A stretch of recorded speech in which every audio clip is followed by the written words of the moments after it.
usapang hormones at aging, madalas mastered na ng mga kababaihan yan. Pero alam nyo ba na may pinagdadaanan din ang mga kalalakihan habang sila po ay tumatanda? May ilan daw na nakakaranas ng madaling pagkapagod, pagkawala ng gana, pagiging irritable, check, at maging pagbaba ng confidence, check. Sino ba to? At ang tawag po ng ilan dito, or ang tawag dito ay andropause, o mas kilala bilang male menopause. Bago po natin pag-usapan yan, panoorin muna natin to. Kapag babae ang dumadaan sa hormonal changes, menopause agad ang pumapasok sa isip natin. Pero paano naman ang mga lalaki? Ayon sa mga eksperto, may tinatawag ding andropause o male menopause. Ito ay ang unti-unting pagbaba ng testosterone levels habang tumatanda ang isang lalaki. Hindi ito biglaan tulad ng menopause ng kababaihan, pero maaari itong magdulot ng iba't ibang pagbabago sa katawan, emosyon, at maging sa overall well-being.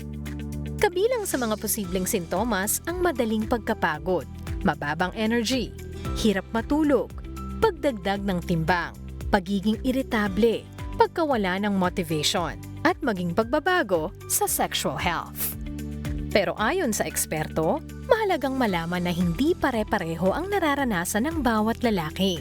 At minsan, maaari pa itong mapagkamalang simpleng stress, burnout, anxiety, o depression. Kaya ngayong umaga, aalamin natin, paano nga ba nakakaapekto ang andropause sa kalalakihan? At paano ito maiiwasan o mamamanage habang maaga pa?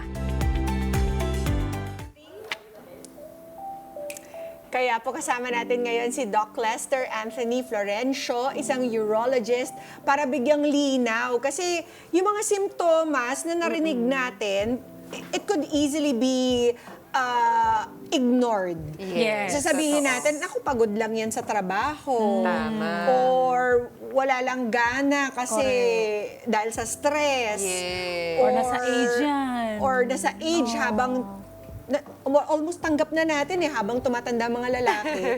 Tinatanggap na ng mga Pinoy yung pagkalaki ng tiyan nila.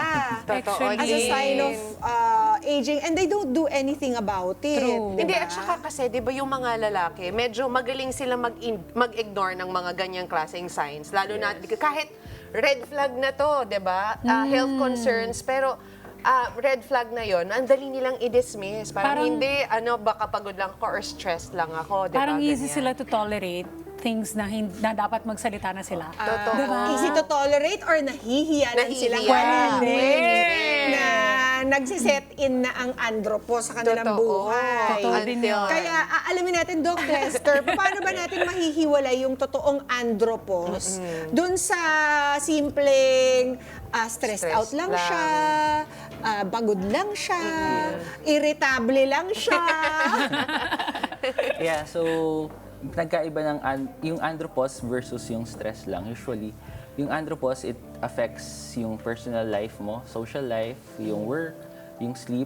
Pero it has also na may evidence din na bumababa yung hormone natin sa katawan, yung testosterone sa mga lalaki. Yun yung important factor na nag-test tayo, yung testosterone niya mababa.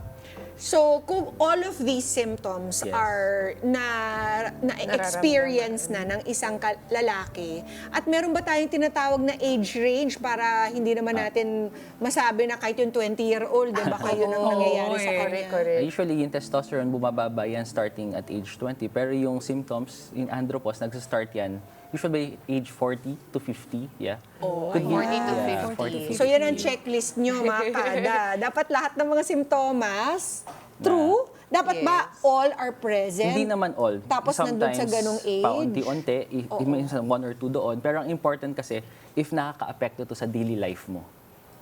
Let's get together. Sunday 25. Sunday 25.